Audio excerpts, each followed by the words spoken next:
Hoje eu quero compartilhar com você sobre as bênçãos do terceiro dia. Oséias capítulo 6, versos 1 e 2. Oséias capítulo 6, 1 e 2, as bênçãos do terceiro dia. Diz assim: Vinde, tornemos para o Senhor, porque Ele nos despedaçou e nos sarará. Fez a ferida e a ligará. Depois de 2 dias nos revigorará. Diga comigo, depois de 2 dias nos revigorará. Ao terceiro dia nos levantará e viveremos diante dele. Há 25 anos atrás, quando eu comecei a fazer os encontros com Deus, esse sempre foi o meu texto predileto. Porque esse texto, ele é o roteiro do encontro. Vinde e tornemos para o Senhor. Primeiro dia ele nos despedaça. Pensa você fazer um teste com 10 questões e você bombar nas 10. Acabou. Começa assim. Ele fez a ferida e ele a sarará. Acontece isso. Mas ele diz, depois de 2 dias nos restaurará e viveremos diante dele. E isso não era um encontro com Deus, sim ou não? Terceiro dia, sonhos restaurados, enchimento do Espírito Santo. Uau, a decisão do batismo. Eita, e Deus fazendo aquelas maravilhas todas. A pessoa chegava nova em folha, nova vida, novo caminho, novos projetos, novos sonhos, novos horizontes. Eu dizia, uau, essa é a palavra de Deus do encontro.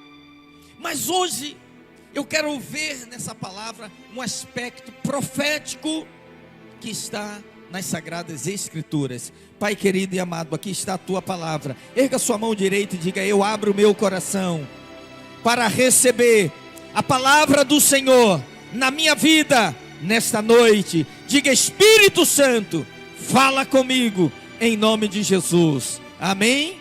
Amém? Diga para quem está do seu lado assim: você está no lugar certo, na hora certa, com as pessoas certas, e Deus tem uma palavra para você. Você sabia que 1/4 da Bíblia é de profecias? Se você pegasse a Bíblia e dividir em 4 partes, uma das 4 partes são profecias. Isso significa que se nós não aprendermos as profecias, se ninguém nos ensinar as profecias, se nós não estudarmos, nós ficaremos despreparados e inertes diante de coisas que estão acontecendo debaixo dos nossos olhos. E o livro de Oséias esconde uma profecia poderosa para a qual precisamos atentar, porque ela fala para nós e para este tempo também. O profeta Oséias, ele diz assim: depois de 2 dias, diga 2 dias, ele nos dará vida, viveremos diante dele para sempre. Depois de quantos dias? Quantos dias? 2 dias. Mas como nós saberemos se já estamos no terceiro dia? Se é esse o tempo do Senhor nos levantar como igreja, nos levantar como homens e mulheres de Deus? Nós temos que aplicar o princípio da interpretação bíblica. E o princípio número 1 é: a Bíblia interpreta a própria Bíblia. Se um texto não é suficientemente claro, eu devo buscar nas Sagradas Escrituras algum outro texto que toque no mesmo assunto. E eu encontrei em 2 de Pedro capítulo 3, verso 3, dizendo o seguinte: tendo em conta, antes de tudo, que nos últimos dias, diga últimos dias, virão escarnecedores com os seus escárnios, andando segundo as próprias paixões e dizendo: onde está a promessa da sua vinda? O que vai acontecer nos últimos dias? Virão escarnecedores, pessoas que duvidam da vinda do Senhor, pessoas que desacreditam. E você já ouviu muita gente fazendo piada e dizendo assim: ah, Jesus falou que ia voltar, até hoje não aconteceu nada. Meu pai falava isso, meu pai passou e Jesus não voltou. É isso que ele está dizendo aqui. Ele diz que um dos maiores sinais dos últimos dias é que haverá pessoas dizendo: onde é que está o arrebatamento? Onde é que está o toque da 7ª trombeta? Onde é que está Jesus voltando nas nuvens? Na verdade, desde o dia dos nossos pais, nada aconteceu. Jesus ainda não voltou, é isso que ele está dizendo. a Bíblia chama essas pessoas de escarnecedores. E no verso 8 e 9, ele diz o seguinte: todavia, uma coisa, amados, uma coisa que não deveis esquecer, só uma coisa não deveis esquecer, que para o Senhor um dia é como o quê? 1000 anos, e 1000 anos como um dia. Verso 9: não retarda o Senhor a sua promessa, como alguns a julgam demorada, pelo contrário, Ele é longânimo para conosco, não querendo que nenhum pereça, senão que todos cheguem ao arrependimento. Aleluia. Ele diz: há uma coisa que não deveis esquecer. Que coisa é essa? Para o Senhor um dia é como 1000 anos, e 1000 anos como apenas um dia. Então por que o Senhor ainda não voltou? Ele diz: o Senhor não está atrasando a sua vinda, retardando a sua promessa, por um motivo. Ele diz: Ele é paciente, Ele não quer que ninguém pereça. Há 2000 anos que o Senhor vem retardando, porque dando chance aos homens, desde que inaugurou a era da graça, o Senhor está chamando os homens e dizendo: vinde, vós que tendes sedes, vinde beber de graça a água da vida, vós que tendes fome, vinde comer pão e vinho sem preço, de graça, receba de graça. O Senhor está dando tempo ao tempo aos homens, para que eles não se percam, porque a Bíblia diz que Ele não quer que ninguém pereça, mas que todos cheguemos ao arrependimento. Então o Senhor demora a sua vinda, porque Ele queria que todo mundo de fato se arrependesse. E aqui está um retrato da paciência divina. Mas qual é o princípio que nós encontramos aqui? Ele diz: não esqueça de uma coisa: 1000 anos para Deus é como se fosse um, e um dia como 1000 anos. Ouça, do ano 0 ao ano 1000, um dia. Do ano 1000 ao ano 2000, 2 dias.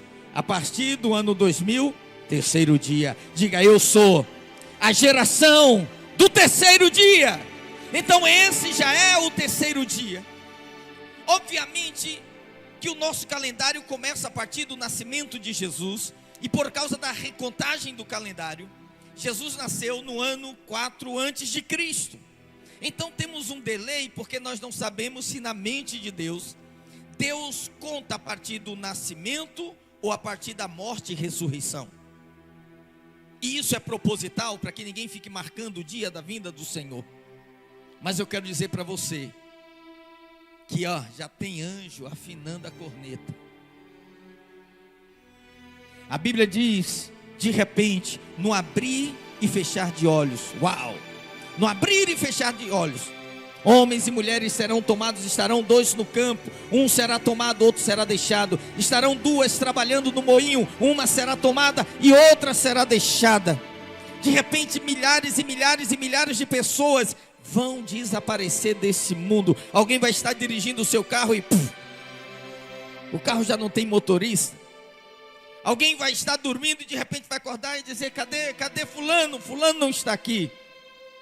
Eu sei que esse dia do arrebatamento está muito próximo. Por quê? Porque o Senhor voltará no terceiro dia, assim como a ressurreição aconteceu também no terceiro dia. Lembra? Mas no terceiro dia o Salvador ressuscitou. Terceiro dia é o dia da ressurreição. Mas Jesus, que horas que Ele ressuscitou? Foi meio-dia? Foi 18 horas? Foi cedo, antes do sol nascer.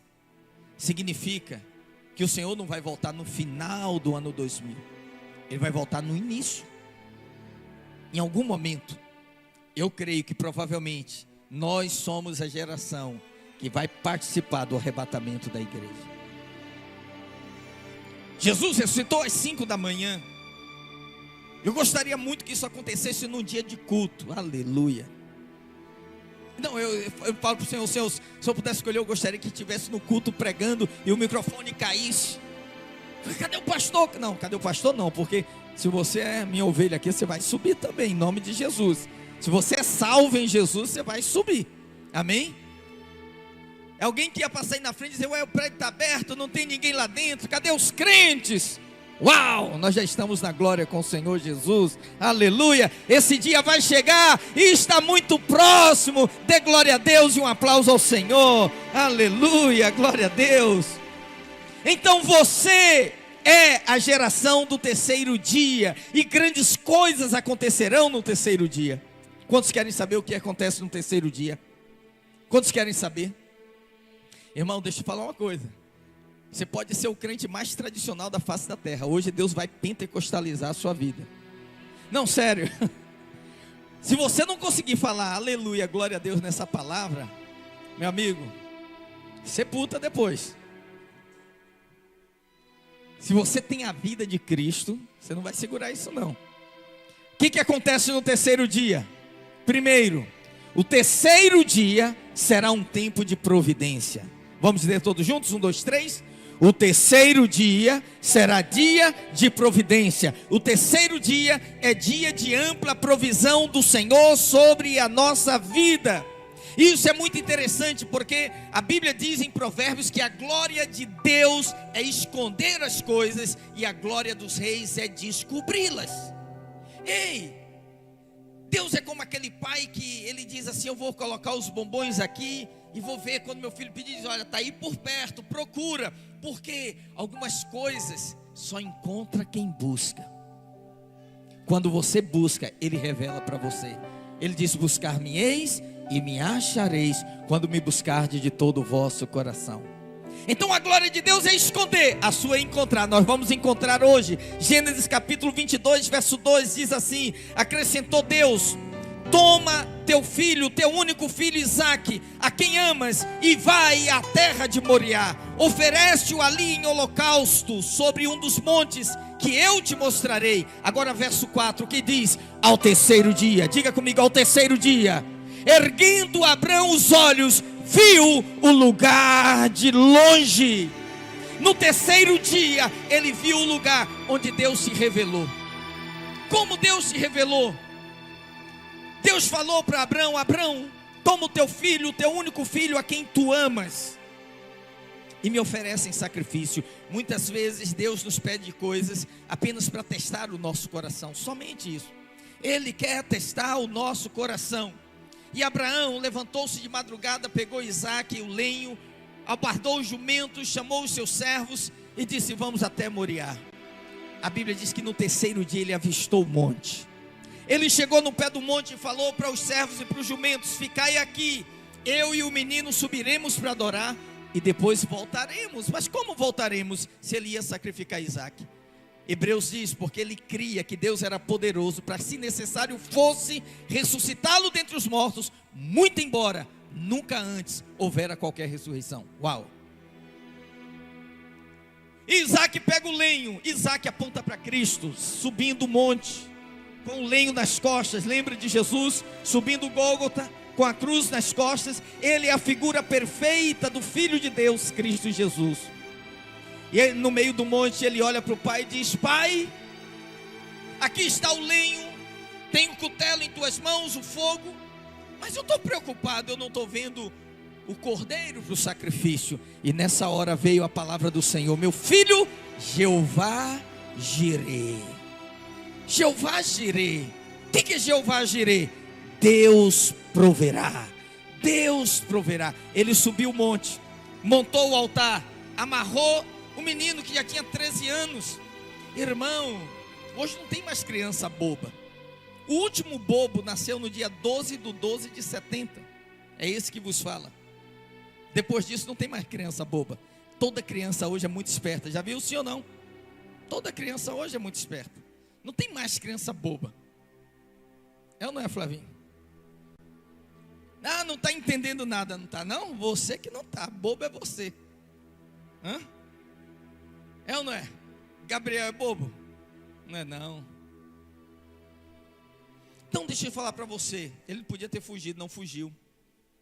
Abraão montou o altar, pegou o cutelo, e quando ele ia sacrificar, a Bíblia diz que Deus segurou a sua mão e disse: Abraão, Abraão, não faças isso, porque agora eu sei que tu me temes. A Bíblia diz que Abraão olhou e viu Ouça, um cordeiro preso no arbusto,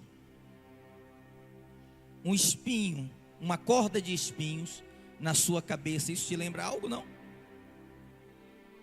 Cordeiro de Deus. Ele disse: não precisa matar o seu filho, eu vou entregar.